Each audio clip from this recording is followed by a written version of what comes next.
नमस्कार दोस्तों, आप सभी का हमारे चैनल पर हार्दिक स्वागत है। दोस्तों आज 23 जनवरी 2024 है और दोस्तों आज बहुत ही बड़े बैंक का क्वार्टरली रिजल्ट्स आया है जो कि Q3 फाइनेंशियल ईयर 2024 का है।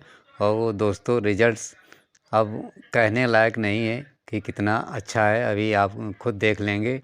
तो दोस्तों इस वीडियो में पूरी डिटेल्स आपको एक्सिस बैंक के रिजल्ट्स के बारे में आपको पूरी जानकारी मिलेगी। ये एक्सिस बैंक दोस्तों बहुत बड़ा बैंक है और इसकी मार्केट कैपिटलाइजेशन इस समय 3,35,855 करोड़ है। बहुत बड़ा बैंक है और एक्सिस बैंक के नाम से तो सभी लोग जानते ही होंगे कि कितना मशहूर बैंक है। तो दोस्तों जो इसका इस समय रिजल्ट आया है वो तो यही कह सकते हैं कि ऊंची दुकान का फीका पकवान रहा। और दोस्तों जो उम्मीद की जा रही थी एक्सिस बैंक के Q3 के रिजल्ट से वो उस पर खरा नहीं उतर रहा है। तो दोस्तों सीधे चलते हैं अब रिजल्ट्स की ओर। जो अभी रिजल्ट्स घोषित किया है एक्सिस बैंक ने आज ही दोस्तों मार्केट बंद होने के बाद, यानी कि 23 जनवरी 2024 को 4:08 पर सूचना एक्सचेंज में मिली है कि एक्सिस बैंक ने अपना Q3 का रिजल्ट्स घोषित कर दिया है।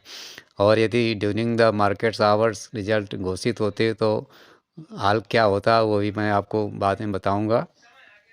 तो दोस्तों जो अभी कंसोलिडेटेड फाइनेंशियल रिजल्ट्स हैं Q3 के 31 दिसंबर 2023 का, उसमें जो इंटरेस्ट अर्न किया है बैंक ने वो 28,865 करोड़ का, जबकि इसके पिछले साल वाले यानी कि 31/12/2022 वाले क्वार्टर्स में जो इनकम इंटरेस्ट से अर्न हुई थी वो 22,842 करोड़ की। तो इस तरह से ये इंटरेस्ट में थोड़ी सी बढ़ोतरी ज़रूर दिख रही है। और यदि टोटल इनकम भी आप देख लें तो इस अभी Q3 फाइनेंशियल ईयर 2024 वाले का जो टोटल इनकम आई है वो 35,137 करोड़ का, जबकि उससे पिछले साल वाले में 27,990 करोड़ का था टोटल इनकम। तो यहाँ पर भी इनकम में थोड़ा संतोषजनक आपको बढ़ोतरी नज़र आ रही होगी।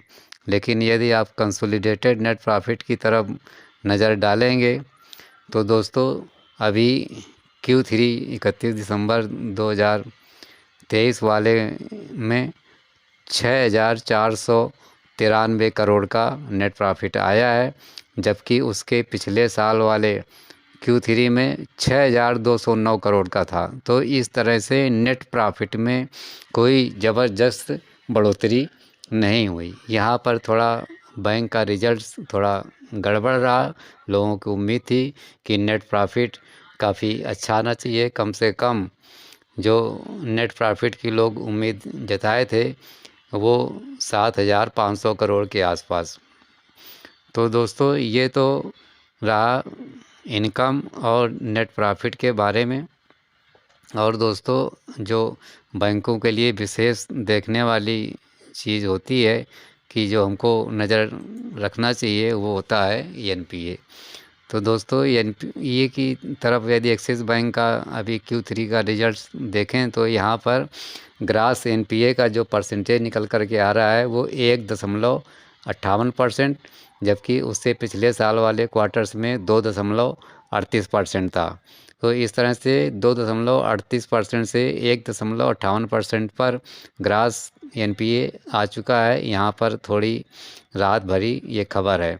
साथ ही नेट NPA की बात करें तो अभी इस Q3 वाले में फाइनेंशियल ईयर 24 में नेट NPA का परसेंटेज रहा है 0.36, जबकि उससे पिछले साल वाले क्वार्टर्स में 0.47% था। तो इस तरह से नेट NPA में भी शानदार गिरावट हुई है।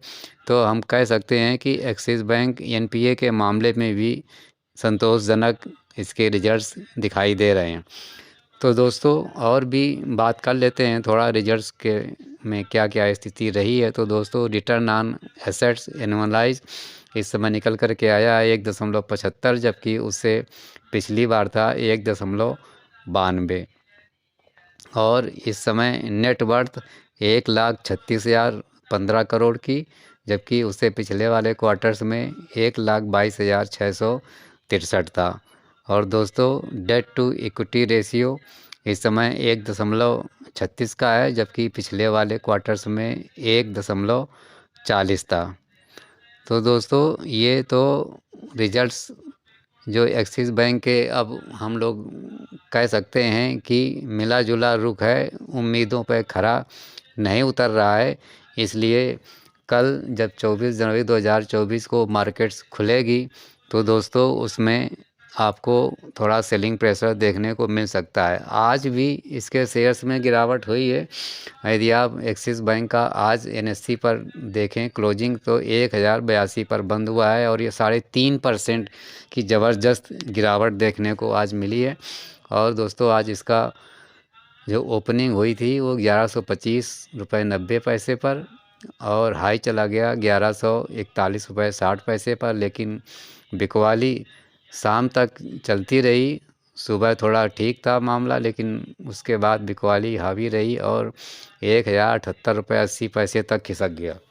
दोस्तों क्लोजिंग देख ही रहे हैं 1082 पर। और यदि आप 52 वीक्स हाई की बात करें तो 5 दिसंबर 2023 को 1151.85 पर था और 52 वीक्स 16 मार्च 2023 को बना था 814 रुपये 30 पैसे पर।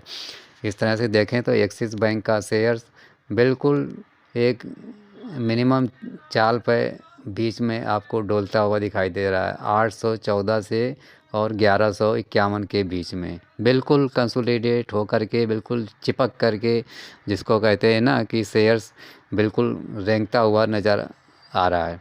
तो अब जैसा ही इसका रिजल्ट थोड़ा उम्मीदों पर खरा नहीं उतर रहा है तो दोस्तों इसमें थोड़ा और सेलिंग प्रेशर मिल सकती है और ये 950 रुपये से लेकर के 900 रुपये तक पहुंच सकता है। तो इस लेवल पर तब थोड़ा सपोर्ट लेवल एक्सिस बैंक में बनती है। फिलहाल अभी इसमें नई परचेजिंग के लिए माहौल इतना अच्छा नहीं है। तो दोस्तों आप लोग सोच समझ करके एक्सिस बैंक के बारे में अपनी बाइंग सेलिंग और होल्डिंग बना सकते हैं। और दोस्तों आप सभी लोग एक्सिस बैंक के शेयर से अधिक प्रॉफिट कमाएं और शॉर्ट टर्म लॉन्ग टर्म में आपकी जो इन्वेस्टमेंट एक्सिस बैंक में लगी हो या होगी वो कई गुना आगे बढ़े, ये मेरी हार्दिक शुभकामनाएं रहेंगी। दोस्तों वीडियो अच्छा लगा हो तो लाइक ज़रूर कर दें, शेयर भी कर दें और हमारे चैनल को भी सब्सक्राइब कर दें। धन्यवाद।